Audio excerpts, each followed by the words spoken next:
Welcome back to the Durham election 2010. Garth Riley here with Doug Anderson. Doug, we were supposed to do stuff about environment, right? But then we have these guys here. They kind of during the break kind of started getting our goat. So we were talking about negative electioneering. I mean, and some people will not vote because all you hear is these guys bashing the hell out of the other person, right. And that disenfranchises voters. What do you think about that?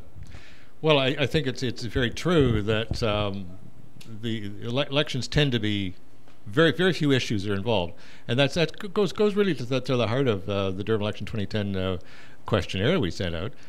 One of the things I was basically, so many issues are in their essence environmental, yet most politicians really hadn't really thought that much about it. In fact, I've been told by a number of candidates that it was the first time they'd ever really thought about some of those things as campaign issues, and they certainly hadn't sort of thought of them sort of as being connected in any sort of way.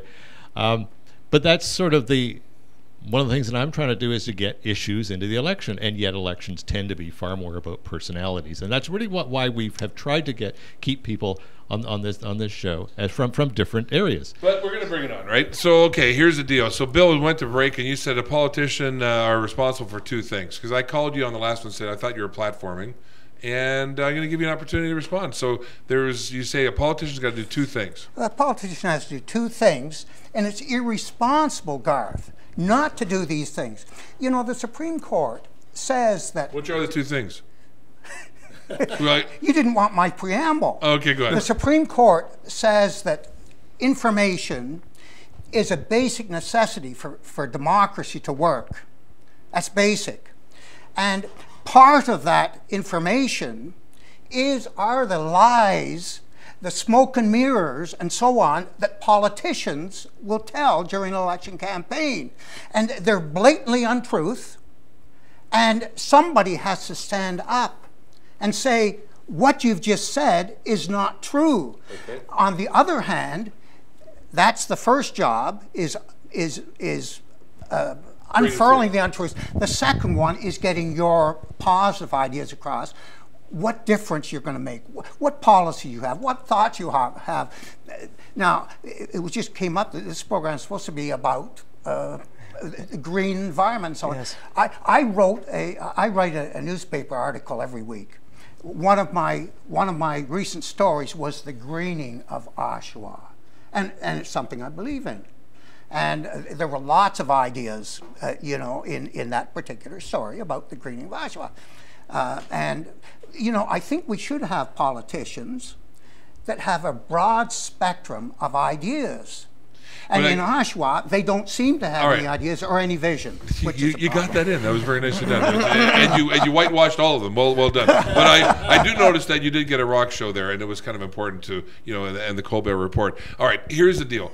We're going back to this idea of the politicians. The question I put forward was, as you know, people talking about negative electioneering, and then all of a sudden, and not coming forward with ideas. And we have now 30% of the population on average that only votes. 70% are apathetic.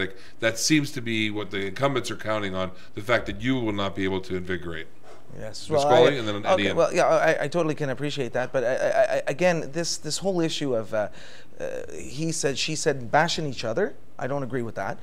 If a politician is running, he should have what he wants to do. He should try to do it to the best of his ability. And again, it's grassroots democracy. Promise less and deliver more. That's what I say. Promise less and deliver more. Ian, go ahead. I don't want to start out like a politician. I just don't. I think the city of Pickering has had enough of politicians. I think as soon as you start hearing all the political buzzwords, people just, that's why they don't vote. That's why we've got 70% of the people not showing up to vote, because they think, here comes another clown with a whole bunch of buzzwords. I don't want anything to do with it. They're interested in, the people that I'm talking to at the door are interested in a couple of key things. Why are my taxes so high compared to what I appear to be getting, and what will you do about it? What can you do about it? You're one vote in council, so why should I vote for you? That's one big question. Okay. And the other one is just, are you going to be just one of the boys, one of the, that old boy network that's in there? I go to all the politicians' websites, the incumbents, And there's more things in there about cutting ribbons at store openings, which I'm sure is very important, but it's not doing a hell of a lot for the average person in Pickering. And I own a business in Pickering. Would love them to cut my ribbon. Okay, quickly. Okay, I just want to interject what my colleague here is saying. As far as what he's saying, I'm in agreement. Be honest about it. But what it is that I think it's the process that people go through. Public hearings, these things on the properties when they're getting developed and all this jazz. The processes are hearings. They should be called listenings, but nobody listens over there. And these are certain things that are got to be readdressed. The biggest lie in Oshawa I have to tie you down, Bill. is that we have the lowest taxes around. We have the lowest tax increases around.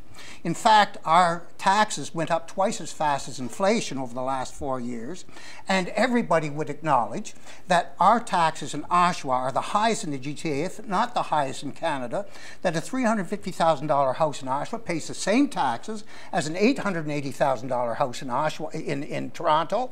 A $350,000 house, if you moved it across the border into Clarington, into Scugog, or into Whitby, would save the taxpayer $1,200 a year. I'm not trying to be a proponent. That's enough to fund the taxpayer a winter cruise in the Caribbean. Yeah, okay. You know what? Game on. Game on. Hang on a second. You know what? Like, that was platforming at best. I'm not. I think, first of all, I think we need a change in all levels of government. To me, I would love to see everybody, there are a whole bunch of new faces in there, because I think the business acumen needs to come to the table. And what better at local municipal election areas that our candidates are possible. But you had a government in Oshawa that for 12 years never had a tax increase. Your infrastructure had to be crumbling. You know, that the things that they made some bad mistakes. You know, buying a small little village from Whitby was kind of weird. But the thing about it is, well, that was the last council. And there was no performance bond. The negotiations, no performance agreement with the General Motors Center that I ever heard of. So there's a lot of bad management there. Business acumen would have said, smarten up. There's got to be performance bonds. But you know, you're sitting here and dropping this one, saying that the taxes went up, but Oshawa didn't spend money for 12 years. Don't spend any money in your business for 12 years. Ian Pasquale, what would your business look like 12 years from now? It'd be crap. So Garth, I need a little more than this. It's not the spending; it's the quality of the spending. Okay, that's what fair. It really comes into. Okay, that's fair. And it's the business decisions that are made. That's the problem. And I'm not sure we're making good business decisions. All the way around. All the way around. Well, the taxes, okay, the taxes of the city of Pickering, okay, they are high, okay? So they're all depending on land developments to help out with the taxes.